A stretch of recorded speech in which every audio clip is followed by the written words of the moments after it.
Hey, my friend, how's it going? This is Jerome Shaw, creator of the Open Palm podcast, coming to you with a message about how to combat hunger and cravings, right? What happens when you're overcome, maybe on the pranic path, on the breatharian journey, by those hunger pangs and those cravings, right? Even though you feel that this is the way, right? Like the Mandalorian, this is the way. But you're just all of a sudden bombarded by these cravings, right? I talk to people, even people, considered gurus like Shayna Dean and Elitam Elamine, like um, they're not impervious. Everyone is susceptible to these things, right? And different people that I've talked to on their journeys have said the same, that there was a time when they came to a certain point and they realized that they were not there yet. It's like yoga. We're stretching like a rubber band. The less you eat, the less you need to eat. But there is a back and forth, an ebb and flow, a law of rhythm, just like a hermetic principle that stretches you, just like we can stretch to the point that we are eating so much. I used to be the type of person who could down whole rotisserie chickens, plates full of hot wings, just crazy amounts of food, right? Back when I was eating just all this flesh and all this just meat and just everything, and just stuffing myself, right?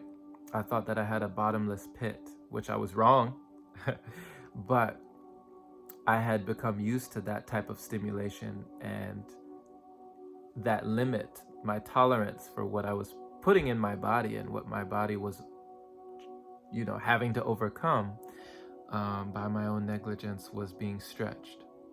So when we understand that it was a process to get there, it will be a process to revert back, or to go to do something, to do the inverse of what we've already been doing. So what do we do when those hunger pangs come, those silly pangs come, right?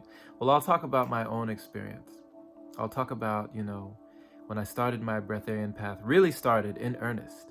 I became what I felt like was superhuman. It brought tears to my eyes. I couldn't believe it, that I had gone without eating for so long. Full disclosure, I went 2 weeks, 2 whole weeks without eating, without consuming food. And it was a dry fast. So I actually was also I did 7 days with no food, no water, and then I had some liquid, and then I did 7 more days with no food and no water. And I broke through into the pranic state. And I call it was such a breakthrough because never before had it ever felt like something entered my body and did not stay there. It felt like whatever came in was evaporated, it was burnt up. Truly felt like there was a pit, a bottomless pit in my stomach when I entered that pranic state. But something happened later on, eventually, when I succumbed to the temptation of allowing solid food back into my body. I remember I had a roommate and I was in downtown Los Angeles, and all it took was one small little cup of some kettle corn, some kettle popcorn that they offered me, and I said, what the heck, let me try it out. And this was after going weeks with no solid food in my system. First of all, I reacted in a way that I knew that I still didn't need this solid food. My body responded and was like, what are we doing? Like, are we going back to the way things were? But then another thing happened. Eventually, after I went from the popcorn to peanuts to almonds, and I graduated, I went back into this process of like going back into eating, something very interesting happened to me.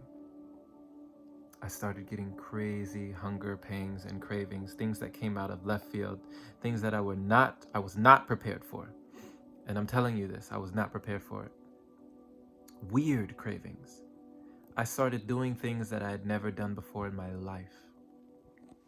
I would buy whole jars, excuse me, I went out. Excuse me. I went out. I went out and I started to buy whole jars of Jiffy peanut butter. And I would scoop with my finger. I was eating peanut butter out of the jar, out of the bottle, right?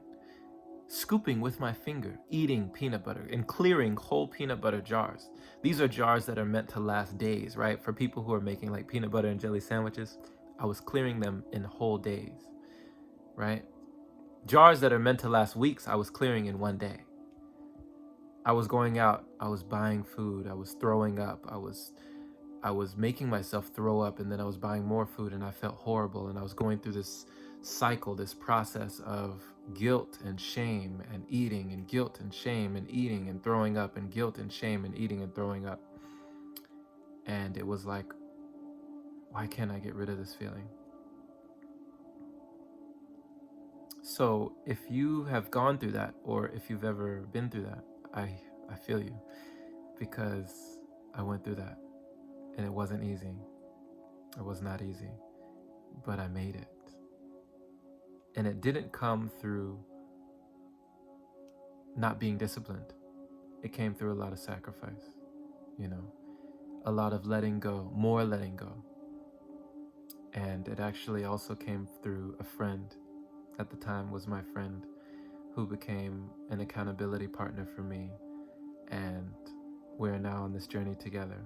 So we were there for each other in my time of need, when I was hurting myself, when I was really hazardous to myself, and really just confused, allowing the thoughts of other people to enter me. And I was really just poisoning myself. It was a low point, but I'm glad that I went through that low point, so that I can let you know that you don't have to stay there. You never have to stay there. You can make it out of any low point that you've ever had in your life, and that you ever will have in the future. You can make it through. So this too shall pass, my friend. Let that be a mantra to you. So, to the answer to the question of how do you combat hunger and those crazy cravings that may come up on your journey, cravings for things that you weren't even eating to begin with, and now all of a sudden you have this seeming addiction that just hits you out of nowhere. You gotta give it time. I'm not saying it's easy, but it's necessary. If you can go one day, just make it through the day without surrendering to those urges and those impulses, tomorrow it'll be a little bit easier. If you can make it through tomorrow, the third day, it's still not easy, it's still tough, but it'll be a little bit easier. And by the fourth and the fifth day, you're pretty much out of the woods, I'll tell you. I have come to know that whatever enters my body, if I can make it through 3 days without allowing that to enter back into my body, if I can give myself at least 3 days, I'm free. I'm free. And it's really just comes down to a decision. It's a conscious choice that you make to put the effort in, because you understand that you're in this for the long haul, right? Not just for the short-term gratification.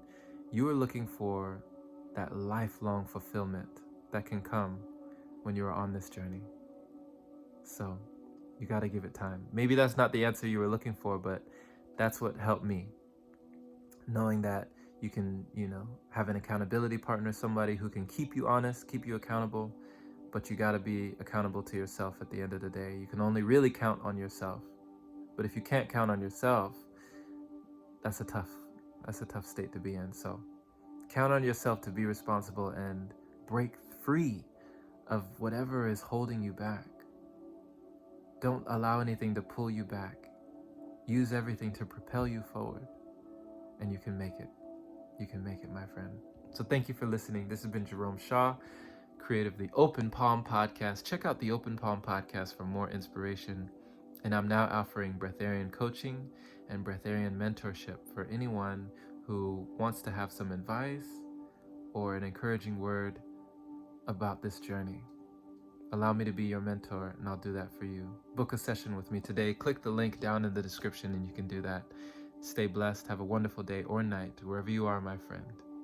We will take care.